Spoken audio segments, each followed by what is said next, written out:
جناب عثمان غنی بہت بڑے امیر تھے، بہت بڑے امیر المومنین، لاکھوں مربع میل پہ حکومت تھی۔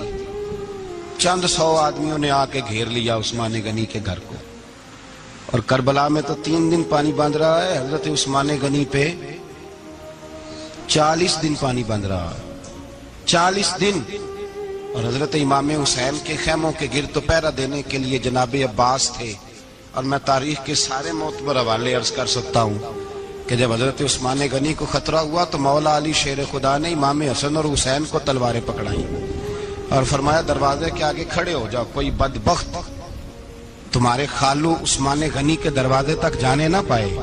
اور اس دروازے سے پھر گیا بھی کوئی نہیں، اس لیے کہ وہاں حسنین کریمین کا پہرا تھا۔ جو گیا بے ایمان تو پیچھے سے چڑھ کر کے گیا۔ حضرت عثمان غنی لاکھوں مربع میل کا حکمران، جہاں جس کے پاس چند ووٹ ہوں وہ دندناتا پھرتا ہے، جس کے پاس 4 باڈی گارڈ ہوں اس کی بات وہ کرتا ہے تو ہوا میں۔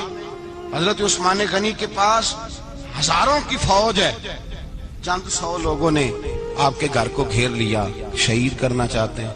جناب عثمان غنی رضی اللہ تعالیٰ عنہ کے پاس حضرت علی رضی اللہ تعالیٰ عنہ، کئی اور لوگ گئے۔ کہا عثمان 3 باتیں ہیں، یا تو ہمیں اجازت دو، یا تو تم تھوڑی دیر کے لیے خلافت چھوڑ دو، حکومت چھوڑ دو، چند دنوں کے لیے کسی اور کو امیر بناؤ۔ جناب عثمان کہنے لگے مجھے تو حکومتوں سے دلچسپی نہیں، لیکن میں چھوڑ نہیں سکتا، اس لیے کہ میرے مصطفیٰ کریم علیہ السلام نے مجھے فرمایا تھا عثمان اللہ تجھے قمیض پہنائے گا، لوگ اتارنا چاہیں گے پر تم اتارنا نہ۔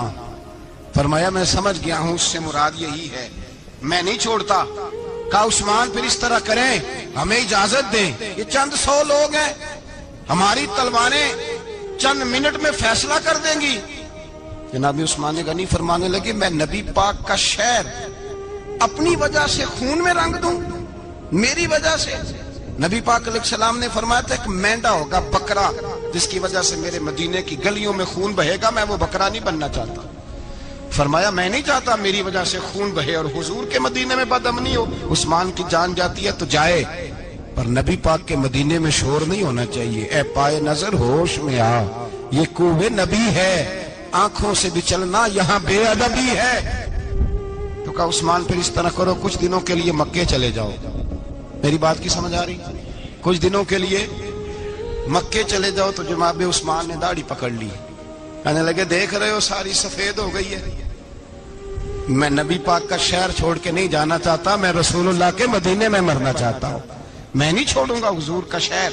یہ انداز ہے جناب عثمان غنی۔ بڑا ستایا گیا حضرت عثمان غنی کو، پراپوگنڈے کیے گئے، آپ کے خلاف مہم چلی، عبداللہ ابن سبا نے بڑی مہم جوئی کی آپ کے خلاف۔ یہودیوں نے مسلمانوں کا روپ دھار کر بڑا آپ کو ستایا، تکلیفیں دی، جی آپ اپنے رشتہ داروں کو بڑا دیتے ہیں، فرمایا کرتے تھے جیب سے دیتا ہوں، مال خزانہ سے نہیں دیتا۔ حضرت عثمان غنی رضی اللہ تعالیٰ عنہ کو بڑا ستایا گیا۔ یہ وہ واحد ہستی ہے حضرت عثمان غنی، انہوں نے شہادت قبول کر لی لیکن تلوار نہیں چلنے دی، لوگوں کو ایک دوسرے کے گلے نہیں کاٹنے دی، وہ شخصیت ہے حضرت عثمان غنی کی، لیکن بڑا ستایا گیا، بڑا پراپوگنڈا۔ مجھے بتائیے اس کے بارے میں اللہ قرآن کی آیتیں نازل کر دے، اور جس کے بارے میں مصطفیٰ کریم ایک بار